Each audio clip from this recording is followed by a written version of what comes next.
Maduro அவர்களை arrest பண்ணது தான் உலக அரசியலில் பெரிய திருப்பம். வெனிசுலாவில் இருக்கக்கூடிய எண்ணெய் வளத்தை அமெரிக்கா எடுத்துக்கொண்டது என்றால் அமெரிக்காவினுடைய பெட்ரோ டாலர் அப்படிங்கிற அந்த கான்செப்ட் கண்டிப்பாக அடுத்த 10-20 வருஷத்துக்கு எந்த பாதிப்பும் இல்லாமல் ரன் ஆகும். ஆனால் அதே நேரத்தில் அமெரிக்கா இந்த ஆயில் எடுக்கிறாங்க அப்படின்னா இதே மாதிரி ஆயில் கொடுக்கக்கூடிய பல நாடுகளுக்கு இது பிரச்சனையை உருவாக்குமா? ஏன்னா அமெரிக்கா நினச்சாங்கன்னா வெனிசுலாவில் இருக்கக்கூடிய ஆயிலை ஒட்டு மொத்தமாக உறிஞ்சி எடுத்துட்டாங்க அப்படின்னா இந்த ஆயில் கண்டிப்பாக மார்க்கெட்டில் போய் விற்பனை ஆக வேண்டும். அப்போ இதுவரையிலும் விற்பனை செய்த சில நாடுகளுக்கு இது சிக்கலை தருமா அப்படிங்கிற அந்த ஒரு கண்ணோட்டத்திலும் பல நாடுகள் இந்த பிரச்சனையை பார்க்குறாங்க. இதுக்கு பிறகு நம்மளாக தான் இருக்கும் அப்படின்னு சொல்லி கியூபா, ஈரான் போன்ற நாடுகள் அமெரிக்காவினுடைய இந்த செயலுக்கு வன்மையான கண்டனத்தை தெரிவிக்கிறார்கள். ரஷ்யா இதற்கு பெரிய அளவில் கண்டனம் தெரிவிக்கவில்லை என்றாலும் ரஷ்யாவினுடைய மௌனம் என்ன சொல்கிறது அப்படிங்கிறது புரியாத புதிராக இருக்கிறது. இந்தியாவில் இருக்கக்கூடிய ஈவன் தமிழ்நாட்டில் இருக்கக்கூடிய நிறைய பேர் வெனிசுலாவினுடைய அதிபர் மாதுரோ அவர்கள் அரெஸ்ட் செய்யப்பட்டதற்கு எதிராக கடும் கண்டனங்களையும் ஆர்ப்பாட்டங்களையும் செய்தார்கள் என்பது குறிப்பிடத்தக்கது. நாளை மறுநாள் தமிழ்நாட்டில் பல இடங்களில் மாதுரோ அவர்களுக்கு ஆதரவாக கூட்டங்கள் நடைபெறப் போகின்றன என்பதும் குறிப்பிடத்தக்கது. இப்படி ஏகப்பட்ட செய்திகளை பார்க்க போகிறோம். நான் உங்கள் விக்கி, இது உங்கள் தமிழ் விதை. ஷார்ட்டாக கொஞ்சம் செய்திகள். மாதுரோ அவர்களுடைய ஒய்ஃப், அவங்க பேர் சிலியா ஃப்ளோர்ஸ் அப்படிங்கிறவங்க தான். 30 வருஷமாக மாதுரோ அவர்களுடைய ஒய்ஃபாக இருக்கக்கூடிய இந்த சிலியா ஃப்ளோர்ஸ் அப்படிங்கிறவங்க மாதுரோ அவர்கள் கூட அரெஸ்ட் செய்யப்பட்டார்கள் அப்படிங்கிறத நம்ம பார்த்தோம். இந்த சிலியா ஃப்ளோர்ஸ் அப்படிங்கிறவங்க ஒரு அட்வொகேட்டாக தான் மாதுரோ அவர்களுக்கு அறிமுகமாகிறாங்க.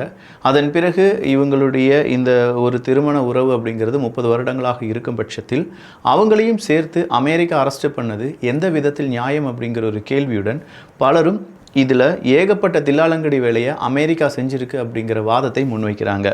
வேறு யாருமே கொல்லப்படவில்லை அப்படின்னு சொல்லிட்டு இருந்த இந்த காலகட்டத்தில் அமெரிக்காவுக்கு தான் எந்த உயிரிழப்பும் இல்லாமல் மாதுரோ அவர்களை அவங்க அரெஸ்ட் பண்ணியிருக்காங்க.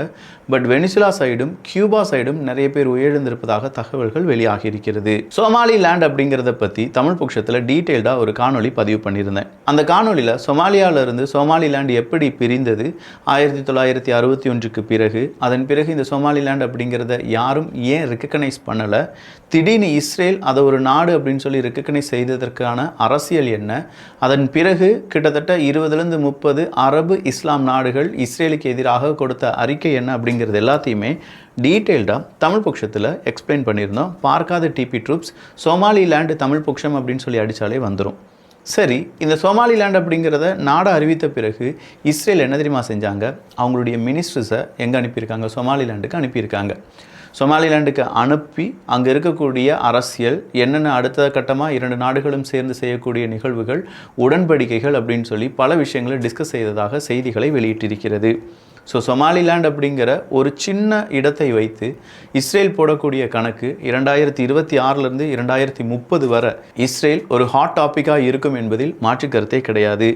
ஏமனுடைய ஹூத்திஸ் அட்டாக்கை நிப்பாட்டுறதுக்கும் அதே நேரத்தில் சுயஸ் கனாலிருந்து கீழே பக்கமாக வரக்கூடிய கப்பல்கள், அந்த கப்பலில் இஸ்ரேல் கப்பல் இருந்தால் அதை எப்படியாவது நிறுத்த வேண்டும் அப்படின்னு சொல்லி பல அமைப்புகளுடைய அந்த ஒரு வேட்கையும் தணிப்பதற்காகவும் அதை தடுப்பதற்காகவும் இஸ்ரேல் சோமாலிலாண்டை கை வச்சிருக்காங்க அப்படிங்கிற குட்டி அரசியல் இருந்தாலும் அதன் பின்பு இஸ்ரேல் கண்டிப்பாக கடுமையான எதிர்வினைகளை மேற்கொள்ள வேண்டியதாக இருக்கும் அப்படிங்கிறது இப்போதே நமக்கு தெளிவாக புரியுது. சோமாலிலாண்டுக்குள்ளே இஸ்ரேலுடைய மினிஸ்டர்ஸ் போனதற்கும் இன்றைக்கி பல நாடுகள் அவங்களுடைய எதிர்ப்பை பதிவு செஞ்சுருக்காங்க. சுவிட்சர்லாந்தில் ஒரு பாரில் நியூ இயர் அதுவுமா ஒரு பெரிய தீ விபத்து ஏற்பட்டு 40 நபர்கள் உடல் கருகி உயிரிழந்தார்கள் அப்படிங்கிற ஒரு செய்தி வெளியானது. அந்த செய்திக்கு பின்னாடி அந்த பாரில் என்ன மாதிரியான விஷயம் காரணமாக இந்த தீ விபத்து ஏற்பட்டிருக்கலாம் அப்படிங்கிற விசாரணை நடைபெற்று அதற்கான முதல்கட்ட அறிக்கை அப்படிங்கிறது வெளியாகி இருக்கிறது. ஃபயர் சேஃப்டி இன்ஸ்பெக்ஷன் அப்படிங்கிறது அங்கே செய்யப்படாமல் இருந்ததாகவும் அதன் காரணமாகத்தான் இப்படி ஒரு அசம்பாவிதம் நடந்ததாகவும் இப்போ முதல்கட்ட அறிக்கை அப்படிங்கிறத வெளியிட்டிருக்கிறார்கள். அமைதியான நாட்டில் ஒரு நியூ இயர் செலிப்ரேஷனில் 40 உயிர்கள் பலியானது அப்படிங்கிறத அந்த மக்கள் சோகத்துடன் இன்றும் பகிர்ந்து வருகிறார்கள். யூரோப்பியன் இல்லாட்டி இன்னும் பல நாடுகள் கிரீன்லாண்டை பொறுத்த வரைக்கும் Greenland belongs to it's people அப்படின்னு சொல்லக்கூடிய ஸ்லோகனை சொல்ல ஆரம்பிச்சிருக்காங்க. ஏன்னா கிரீன்லாண்டு எங்களுக்கு வேணும், ஆர்டிக் ரீஜனில் கிரீன்லாண்டு இருந்தால் தான் எங்களால் கண்டிப்பாக பாதுகாப்புடன் இருக்க முடியும் அப்படின்னு சொல்லி அமெரிக்கா கிரீன்லாண்டை நாங்கள் விலை கொடுத்து வாங்கிடுவோம், ஒரு வேளை விலைக்கு நீங்கள் தரலைன்னா நாங்கள் எங்களுடைய ஃபோர்ஸை யூஸ் பண்ணி அதை பிடித்தெடுத்து விடுவோம் அப்படிங்கிற மிரட்டலை தொடர்ச்சியாக ட்ரம்ப் அவர்கள் கொடுத்து வருகிறார்கள். அப்படிப்பட்ட கிரீன்லாந்து அந்த நாட்டு மக்களுக்கானது தான், அது அந்த நாட்டுக்கானது தான். நேட்டோக்குள்ளேயே நேட்டோ போட்டி அப்படிங்கிறது உருவானது என்றால் நேட்டோவே அழிந்துவிடும், அதன் பிறகு நேட்டோ அப்படிங்கிற ஒரு கான்செப்டே இருக்காதுங்கிறத அங்கே இருக்கக்கூடிய டென்மார்க் தலைவர்களும் சொல்லிட்டாங்க. இப்போ ஐரோப்பிய ஒன்றிய தலைவர்களும் பேச ஆரம்பிச்சிருக்காங்க. அமெரிக்கா சொன்ன கிரீன்லாந்து எங்களுக்கு வேண்டும் அப்படின்னு சொன்ன கருத்துக்கு பல நாட்டு தலைவர்களும் இன்னைக்கு பதிலடியாக ட்ரம்ப் அவர்கள் இப்படி கேட்பது நியாயமற்றது என்கிற பதிலை கொடுத்து வருகிறார்கள். இஸ்ரேல் மறுபடியும் அமைதி ஒப்பந்தத்தை மீறிவிட்டதாகவும் சதன் லெபனனில் மறுபடியும் அவங்களுடைய தாக்குதலை செய்ததாகவும் இன்னைக்கு லெபனன் பக்கம் இருந்து வரக்கூடிய செய்திகள் சொல்லுகின்றன. இஸ்ரேல் இங்கே லெபனன் மட்டும்தான் அவங்களுடைய சட்டத்திட்டங்களை மீறி விட்டாங்களா, பீஸ் டீலை மீறி விட்டாங்களா அப்படின்னு கேட்டால் இல்லைங்க. ஈவன் அந்த பாலஸ்தீனம், ஹமாஸ் அப்படின்னு சொல்லக்கூடிய எல்லா ஏரியாவிலும் இஸ்ரேல் அவங்களுடைய பீஸ் டீலை மீறி தாக்குதலை நடத்திட்டு இருக்காங்க. இன்றைக்கும் 12 பாலஸ்தீனியர்கள் பாதிப்படைந்தார்கள் என்பது குறிப்பிடத்தக்கது. சீனாவை பொறுத்த வரைக்கும் ஜப்பானுக்கு சில பொருட்களை ஏற்றுமதி செஞ்சுட்டு இருந்தாங்க. ஜப்பான் அவங்க நாட்டு மிலிட்ரியில் அந்த பொருள், அந்த மெட்டல் ஏதாவது பயன்படுத்திட்டு இருந்தாங்க அப்படின்னா அதை இனிமேல் நாங்கள் ஏற்றுமதி செய்ய மாட்டோம் அப்படின்னு சொல்லி அந்த ஏற்றுமதியை குறைத்திருக்கிறது சீனா. ஜப்பான் தைவானுக்கு ஆதரவாக களமிறங்கியது முதல் சீனா ஜப்பானுடைய போட்டி ஆரம்பமாகிவிட்டது. ஸோ ஜப்பானுக்கு ஏகப்பட்ட பொருள், மெட்டல்ஸ் இல்லாட்டி ரேர் எர்த் எலமெண்ட்ஸ் இதெல்லாமே இனிமேல் நாங்கள் எக்ஸ்போர்ட் பண்ண மாட்டோம் அப்படின்னு சொல்லி சீனா சொல்லியிருக்காங்க. இதற்கு ஜப்பான் எப்படி பதிலடி கொடுக்க போகிறாங்க அப்படிங்கிறத பொறுத்திருந்து பார்க்கலாம். ஈரானில் ஜென்சி ப்ரொட்டஸ்ட் அப்படிங்கிறது நடந்துட்டு இருக்கு அப்படிங்கிறது தெரியும். குறிப்பாக அவங்களுடைய பொருளாதாரம் அப்படிங்கிறத மையப்படுத்தி தான் இந்த போராட்டம் நடந்து வருவதாகவும், இந்த போராட்டத்தில் யாராவது உயிரிழந்தார்கள் என்றால் அதற்கு தக்க பதிலடியை நாங்கள் கொடுப்போம் அப்படின்னு சொல்லி அமெரிக்கா சொல்லிட்டு இருக்காங்க.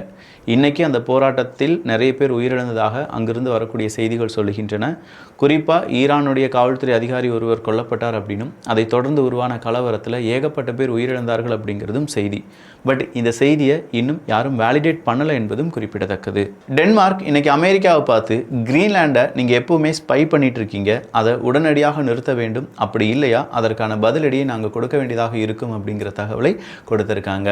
ஸோ டென்மார்க் சொன்னதின் அடிப்படையில் கிரீன்லாந்து முழுவதுமாக அமெரிக்காவினுடைய அந்த உளவு பார்வையில் தான் இருக்கிறது என்பது குறிப்பிடத்தக்கது.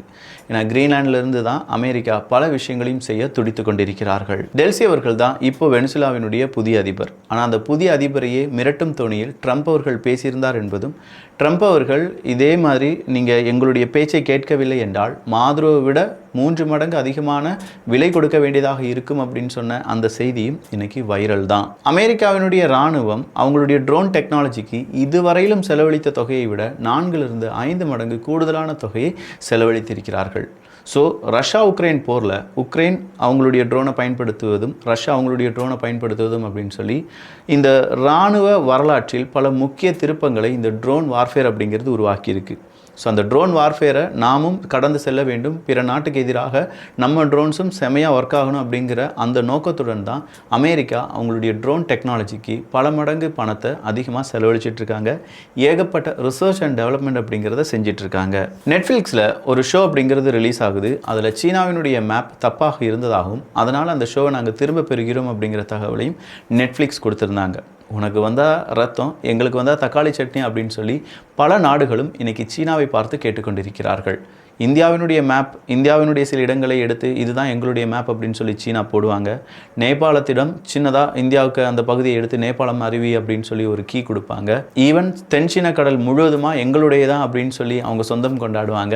இது எல்லாத்தையுமே சீனா செய்யும்போது இதே மாதிரியான ரியாக்ஷனை இனி பல நாடுகளும் கொடுக்க போகின்றன. நார்த் கொரியாவில் காரில் ஏதாவது அழுக்கு இருந்துச்சுன்னா அதற்கு தீவிரமாக பெனால்ட்டி போடுவாங்களாம். அதனால் நார்த் கொரியாவில் இப்போ புது விதமான ஒரு பிஸ்னஸ், எந்த ஸ்பாட்டும் இல்லாமல் காரை தொடச்சி பளபளப்பாக வைப்பது அப்படிங்கிற ஒரு பிஸ்னஸ் பயங்கரமாக ரன் ஆகிட்டு இருக்கு என்கிற தகவல் வெளியாகி இருக்கிறது.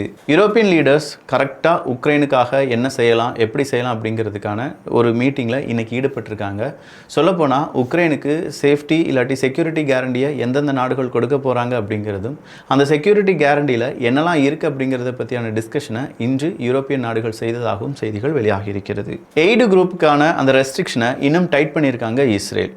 பாலஸ்தீன மக்கள் மீண்டும் நல்லபடியாக அவங்களுடைய வாழ்க்கையை தொடங்குவதற்கான எய்ட்ஸ் கிடைக்காமல் இருப்பதை இஸ்ரேல் கனக்கச்சிதமாக செய்து வருகிறது. ஆப்பிரிக்காவினுடைய ஆப்பிரிக்கன் யூனியன் இருக்காங்கல்ல, அவங்க கண்டிப்பாக நீங்கள் சொமாலிலேண்டை அக்செப்ட் பண்ணக்கூடாது என்கிற தகவலை மீண்டும் இஸ்ரேலுக்கு கொடுத்திருக்கிறார்கள். ராஃபா கிராசிங் அப்படிங்கிறத பற்றி ஓப்பன் பண்ணுங்க, சீக்கிரமாக அதை பற்றி டிஸ்கஸ் பண்ணுங்க என்கிற தகவலை கத்தார் அரசாங்கம் இஸ்ரேலுக்கு ஒரு கோரிக்கையாக வைத்திருக்கிறார்கள். இஸ்ரேல் நடத்தின தாக்குதலில் இன்னைக்கு 11 பாலஸ்தீனியர்கள் காயமடைந்தார்கள் என்பது இப்போ வந்திருக்கக்கூடிய ஒரு செய்தியாக இருக்குது. ஸோ நிறைய செய்திகள் பார்த்துருக்கோம். இந்த செய்திகளை பற்றி உங்களுடைய கருத்துக்கள் இங்கே வரவேற்கப்படுகின்றன. எல்லோரும் தமிழ் விதையில் இணைந்திருங்கள். நல்லதை பகிர்ந்து நல்ல சமுதாயத்தை உருவாக்குவோம். நன்றி, வணக்கம்.